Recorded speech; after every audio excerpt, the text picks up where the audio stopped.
Bonjour à tous, bonjour à toutes, bienvenue sur la chaîne de l'œil de Sam. J'espère que vous allez tous très bien.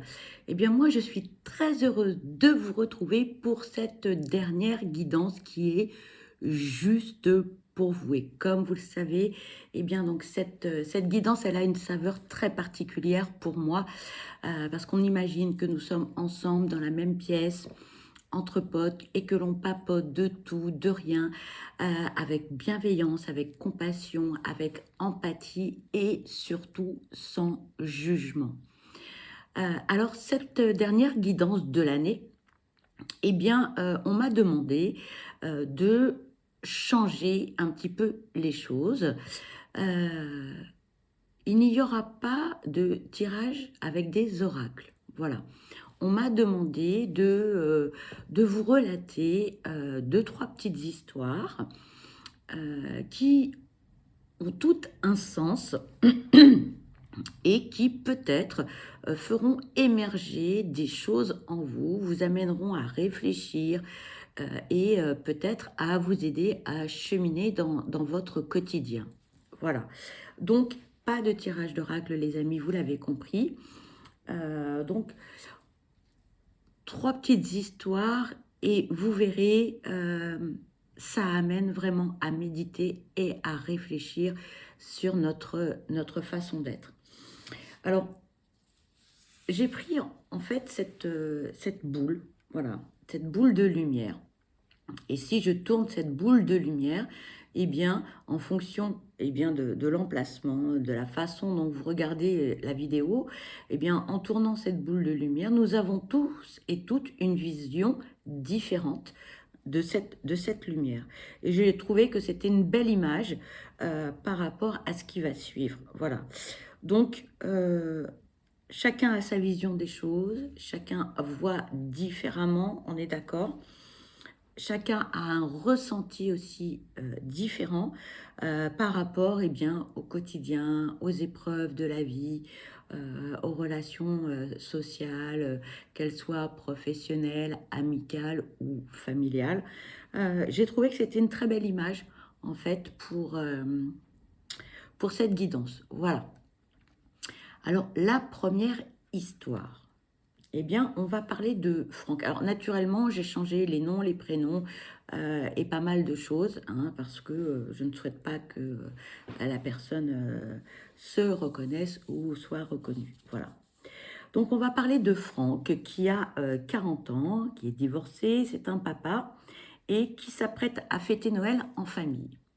Donc, avec ses enfants, il est séparé, donc c'est un Noël sur deux, vous l'avez compris. Donc, il est très heureux de parcourir des centaines de kilomètres pour rejoindre les siens qu'il n'a pas vus depuis quand même quelques années. Et donc, ça fait des mois que Franck et les enfants sont au taquet. Ils ont très, très envie donc de partir, retrouver leur famille et fêter Noël tous ensemble. Il faut savoir que Franck a un logement, mais celui-ci est assez pas petit, mais bon, on ne peut pas recevoir non plus 15 personnes. Mais lorsque il reçoit sa famille, il est très heureux, il trouve toujours des solutions pour coucher tout le monde. Il est équipé, matelas pneumatique, sac de couchage. Vous comprendrez pourquoi je vous raconte cela. Donc, lorsque Franck euh, habituellement partait fêter Noël en famille, il était hébergé par un membre de sa famille. Et cette année-là, on lui dit, je ne peux pas te recevoir, je ne peux pas te coucher. Point à la ligne. Donc Franck est un petit peu surpris, étonné même, hein, que son interlocuteur soit aussi ferme dans ses paroles, dans sa décision, et n'essaie pas de lui trouver une solution. D'accord? Bon, on n'est pas obligé de pouvoir héberger tout le monde, mais on peut toujours mettre un matelas pneumatique dans une pièce, voilà, pour être tous ensemble. Donc Franck, bon, il est déçu, il est blessé, il est triste, toutes les émotions passent dans sa tête. hein, et notamment, bien sûr, la colère. Et il y a de la compréhension, hein. On est un peu dans des émotions, dans des ressentis à ce moment-là qui sont, j'ai envie de dire, très, très lourds à gérer, hein. On est dans l'injustice parce qu'on se sent évincé par rapport au fait de Noël de la famille. Il y a une certaine incompréhension, car Franck, bah, lui, il aurait trouvé une solution pour coucher tout le monde, matelas pneumatique, etc. Pêle-mêle tout le monde dans une chambre. Le rejet, se sentir rejeté, hein, de n'être rien ou pas grand-chose, peut-être aussi un problème d'estime de soi, de l'ego. Enfin, là, on a des blessures de rejet, d'abandon, d'humiliation, hein, qui émergent à ce moment-là, et c'est un sentiment qui est particulièrement compliqué, douloureux à gérer. Et par rapport à cette situation, il y a trois mots également qui arrivent, j'ai envie de dire. On parle de réciprocité, on parle de déni et de l'amour familial et du lien. Franck, bien évidemment, est très étonné de cette attitude et de ce qu'on lui dit. Et pour lui, la réciprocité semblait naturelle. Oui, mais non. Je m'explique. Ce n'est pas parce que Franck, lui, va donner à 100% que la personne en face peut ou veut donner 100%. Peut-être que la personne en face, elle ne peut ou ne veut donner que 20%. Et ça, il faut l'accepter. C'est très dur, c'est très difficile et douloureux, voilà. Mais c'est comme ça. Ensuite, Franck avait mis certaines personnes de son entourage, de sa famille, qu'il apprécie beaucoup, qu'il aime particulièrement, sur un piédestal. On a voulu voir que le bon côté des choses, mais nous avons tous des parts d'ombre et des parts de lumière. Et il faut l'accepter, nous sommes tous imparfaits. Voilà. Et peu importe le pourcentage d'ombre et de lumière, c'est comme ça. Et là, Franck a dû, en fait, ouvrir les yeux. Pour lui, tout le monde était beau, tout le monde était gentil, etc. Eh bien non. Eh bien non. Cette personne a fait le choix de lui dire « Je ne peux pas te recevoir, je ne peux pas te coucher chez moi ».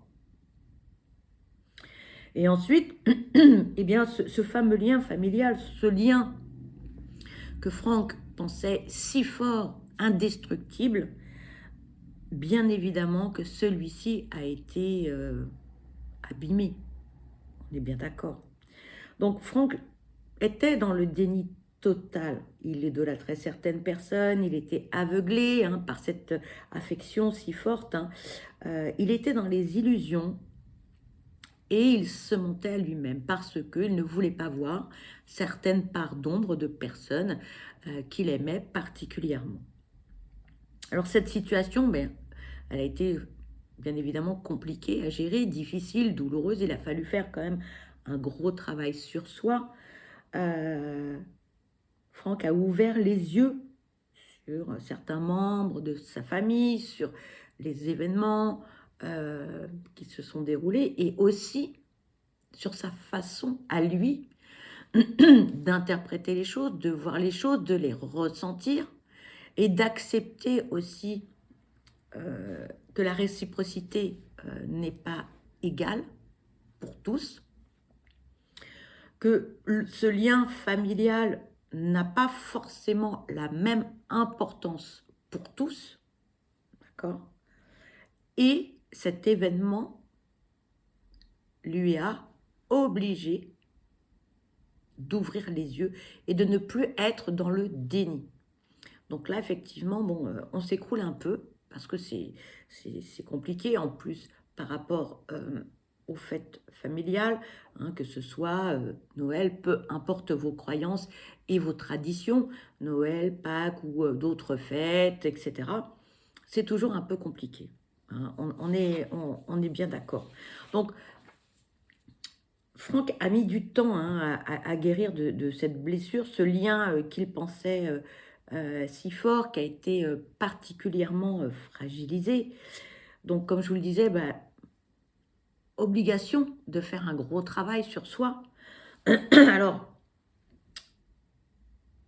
toute cette colère, toute cette douleur, toutes ces émotions, Franck est passé, bien évidemment, par toutes les émotions possibles et inimaginables, hein, par rapport à la situation. Aujourd'hui, cette personne va mieux. Pourquoi? Parce qu'en fait, elle s'est délestée de cette colère, de cette douleur, de cette tristesse, de cette déception. On a ouvert les yeux, on a dit ok, d'accord. La réciprocité est inégale, c'est ok. Il y a eu une certaine acceptation de la situation, de certaines choses que l'on ne voulait pas voir, hein, par le passé. Ok, bon, moi je suis à 100, toi tu es à 20 ou 10, peu importe le pourcentage, on s'en moque, c'est ok. On a accepté ça. On a accepté aussi que l'autre ne veuille pas faire d'efforts pour nous, pour soi, pour nos enfants, etc. C'est ok. On a accepté aussi cette colère et cette tristesse et cette déception, mais on s'est délesté de toutes ces émotions qui pourrissaient. Alors j'emploie le terme pourrir, oui, parce que c'est, comment dire, toutes ces émotions, elles étaient dans le sac. Vous savez, je parle souvent de ce sac des émotions, hein. Quand on ne sait pas trop quoi en faire, on est contrarié, on est déçu, on est blessé, etc. Mais il faut avancer, on avance. Donc on met toutes ces émotions dans ce sac, voilà, qui est assez important, très grand.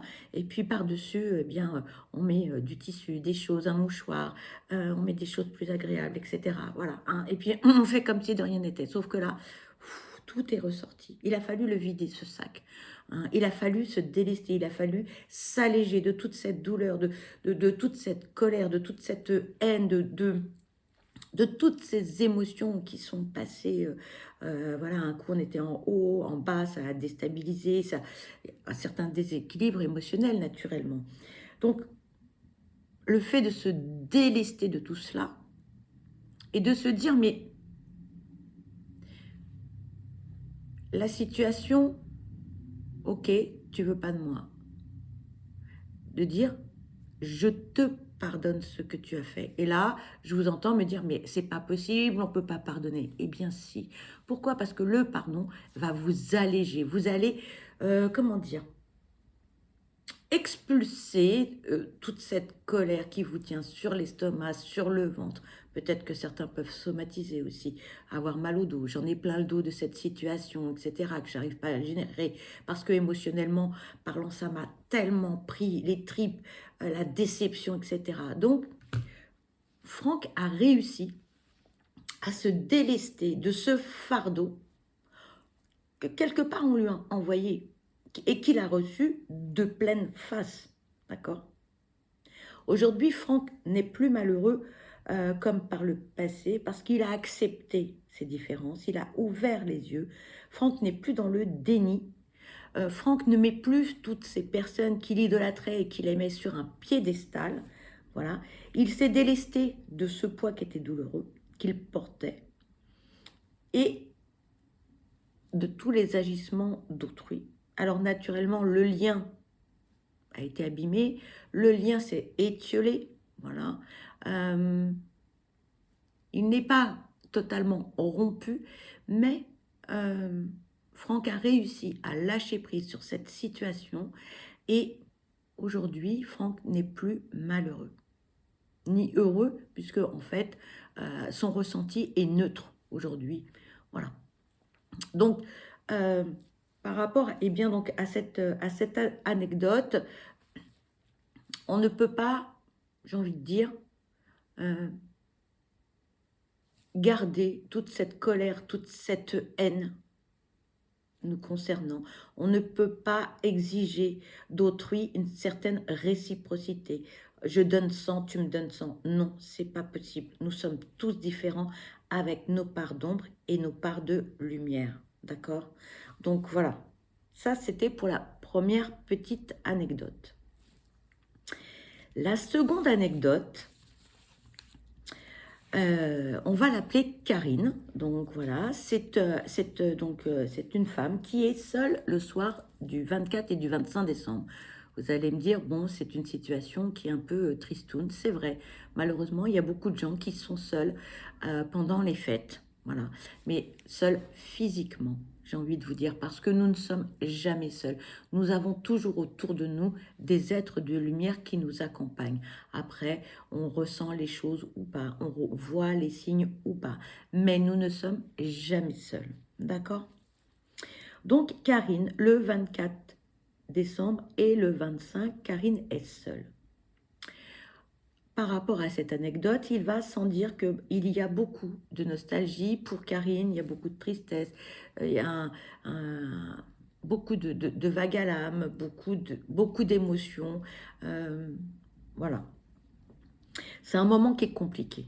Voilà, hein, il y a beaucoup de choses qui sont enfouies dans le sac des émotions de Karine. Et c'est un moment qui est un petit peu compliqué pour elle parce que elle revoit beaucoup de scènes du passé. On a des pensées qui traversent l'esprit. Donc, vous l'avez compris, un grand moment de solitude. Ce moment est difficile, il est douloureux, mais pour Karine, il fut salutaire, pardon.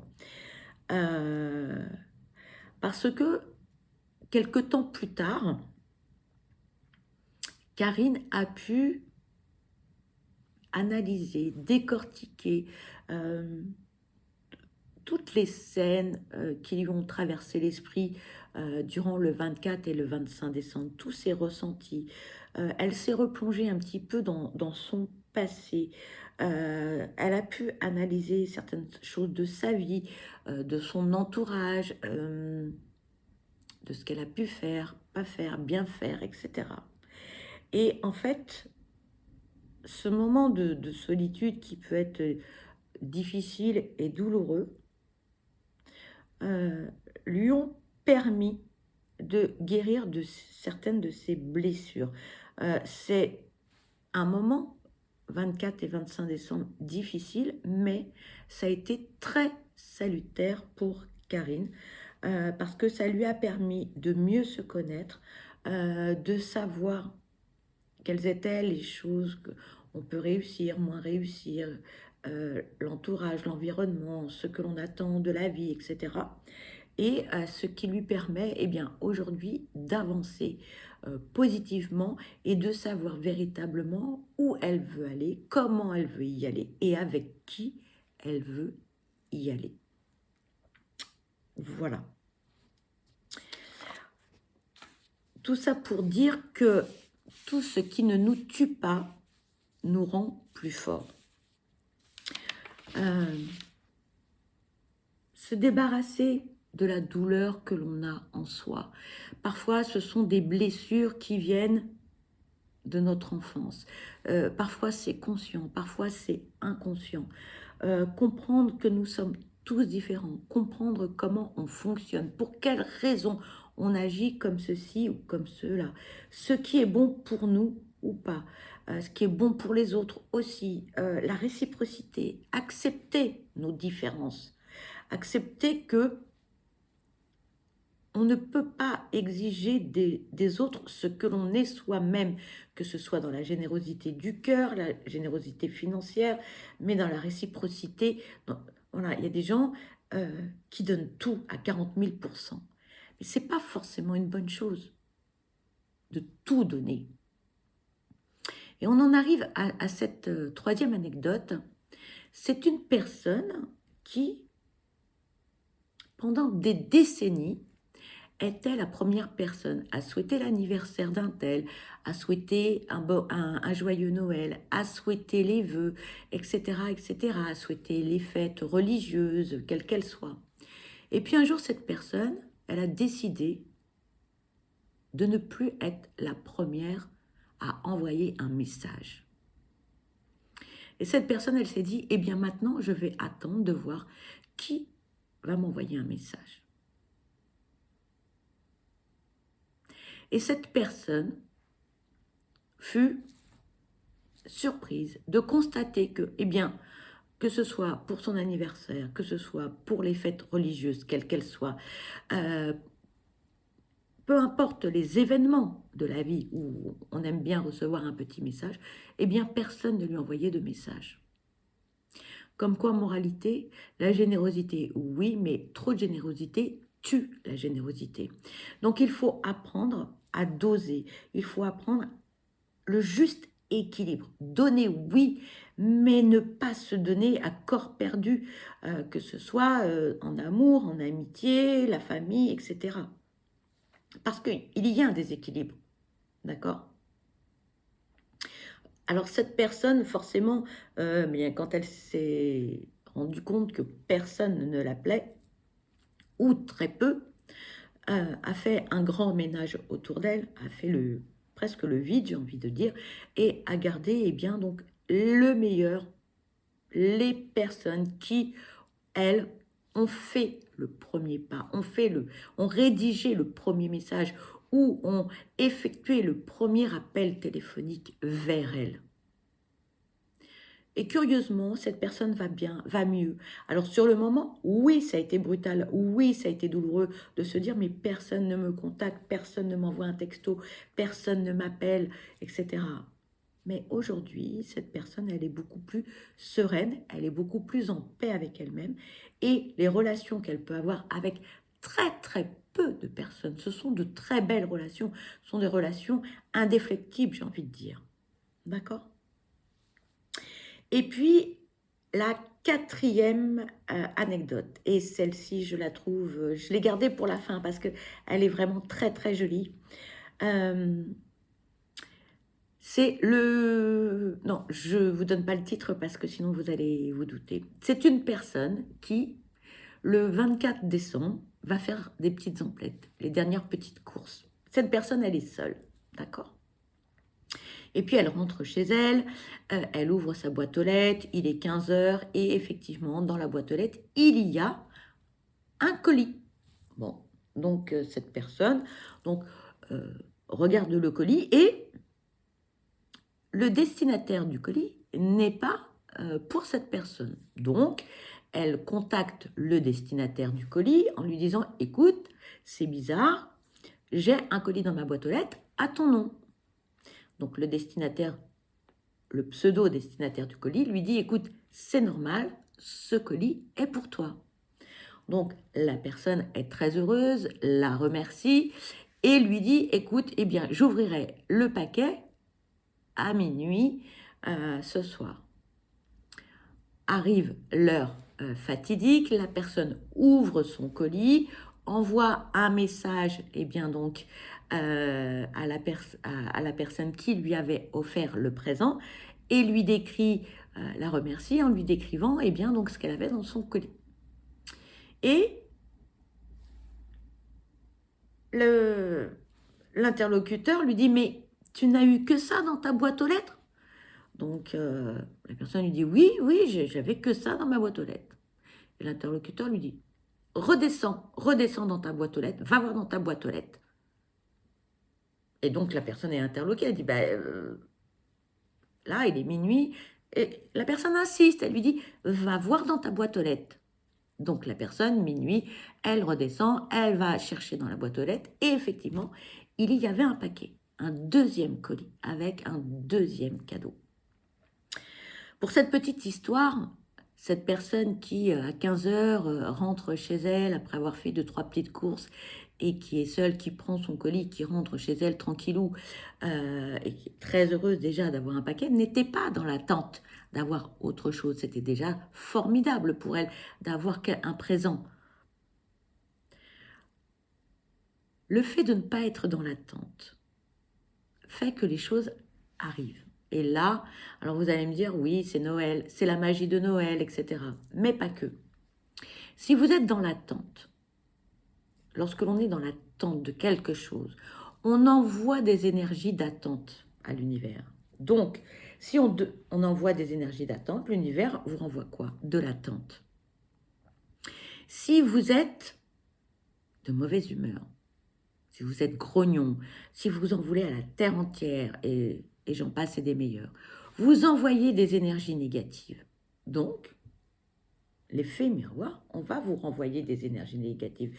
Donc, les personnes que vous allez rencontrer, eh bien, seront dans le même état d'esprit que vous, c'est-à-dire de mauvaise humeur, grognon, etc., etc. Vous voyez ce que je veux dire? Si vous êtes dans la gratitude, si vous êtes dans de belles énergies positives, alors vous allez me dire, oui, mais tu sais, en ce moment, moi, ma vie, c'est pas drôle, etc. Ok, il n'y a pas de souci. On a tous des moments difficiles, on a tous des moments compliqués. Être juste dans la gratitude, c'est quoi? On a un rayon de soleil. Dire merci, merci. C'est super, on a un petit rayon de soleil. On peut se promener, on est en bonne santé. Être en bonne santé, la santé, c'est notre plus grande des richesses. Se lever le matin et juste dire merci, je peux me lever, je suis en bonne santé, ou tout au moins ma santé est pas trop mal. Vous voyez, bon, malheureusement, il y a des personnes qui sont dans des souffrances et qui ont des pathologies terribles. D'accord? Donc, juste ça, être dans la gratitude. Si vous êtes dans des belles énergies, dans de bonnes vibes, hein, on va dire, vous allez émettre toutes ces belles énergies. Hein. Vous allez rencontrer des personnes qui seront sur le même taux vibratoire que vous. D'accord? Mais si vous êtes grognon, vous ne pouvez pas recevoir ou rencontrer des personnes qui sont positives parce que vous n'êtes pas sur le même taux vibratoire. Vous êtes là, hein, les grognons, d'accord? Et puis là, on a quelqu'un qui sourit, on a quelqu'un qui est dans la gratitude, on a quelqu'un qui est heureux de vivre, on a quelqu'un qui est bien dans ses baskets, d'accord? Donc, si vous voulez rencontrer des gens qui sont bien dans leur pompe et qui sont, j'ai envie de dire, positifs, il faut faire remonter votre taux vibratoire. Il faut faire remonter vos énergies pour pouvoir rencontrer quelqu'un qui sera positif, d'accord? Si vous êtes négatif, eh bien, vous allez rencontrer quelqu'un qui sera dans le même état d'esprit que vous, négatif. Si vous êtes positif, eh bien, vous rencontrerez quelqu'un qui sera positif. D'accord? Donc, cette personne, elle n'était pas dans l'attente. Et c'est ce qui est joli dans cette histoire, c'est qu'à minuit, on l'a obligée, eh bien, donc, à aller à sa boîte aux lettres et elle a découvert un cadeau qu'elle n'attendait pas. Voilà. Donc oui, c'est peut-être aussi la magie de Noël, mais c'est aussi le fait de ne pas être dans l'attente. Donc, plus vous êtes dans l'attente, eh bien, plus vous allez attendre. Plus vous êtes grognon, eh bien, vous allez rencontrer des gens qui seront grognons. Plus vous allez être positif, bien dans vos baskets, eh bien, vous allez rencontrer des personnes qui sont positives et bien dans leur basket. Voilà, les amis. Donc, c'est la raison pour laquelle, eh bien, je vous dis toujours, vous êtes la personne la plus importante. Prenez bien soin de vous, faites-vous du bien, aimez-vous, choyez-vous, câlinez-vous, c'est important. Soyez dans la gratitude, soyez heureux. Je ne sais pas si des fois ça vous arrive, mais vous croisez des personnes dans la rue et vous rencontrez une personne et vous dites oh, mais qu'est-ce que cette personne est solaire! On a envie d'aller vers cette personne, on a envie de lui parler parce qu'elle émane quelque chose, hein, elle envoie de belles énergies. Eh bien, soyez ce soleil, soyez cette personne solaire, soyez bien dans vos baskets. Vous allez me dire, oui, mais tu sais, c'est compliqué parce que j'ai une vie pas facile, j'ai des épreuves au quotidien, j'en peux plus. On en a tous plus ou moins, d'accord? C'est vrai que c'est compliqué. Mais un sourire, souriez, apprenez à sourire. Mettez un sourire sur vos lèvres. Ayez ce regard qui fait que on est dans la gratitude, on est bien. Et vous allez attirer de belles personnes qui seront dans le même état d'esprit que vous. Voilà les amis. Eh bien, vous l'avez compris, cette guidance se termine. C'est la dernière guidance juste pour vous de l'année. J'espère qu'elle vous aura parlé. Peut-être qu'elle va faire émerger des choses. En tout cas, on m'a demandé de la présenter de cette façon. C'est chose faite. C'était pas un exercice facile pour moi, mais j'espère que ça vous aura plu malgré tout.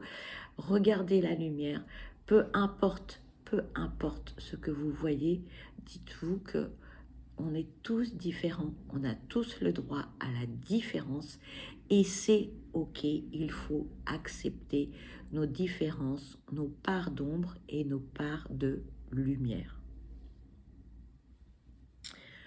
Voilà les amis, eh bien pour ma part, eh bien je vous souhaite tout le bonheur possible, je vous souhaite le meilleur, je vous envoie plein de belles ondes positives, soyez heureux parce que vous êtes de belles âmes, peu importe les épreuves, malgré tout, eh bien ce qui ne nous tue pas nous rend plus forts, donc soyez des guerriers et des guerrières, hein, parce que vous allez y arriver et quand on se retourne, on se dit « Ah oui, j'ai parcouru tout ce chemin » et regardez surtout devant vous parce que il y a de belles choses qui vous attendent pour l'année prochaine.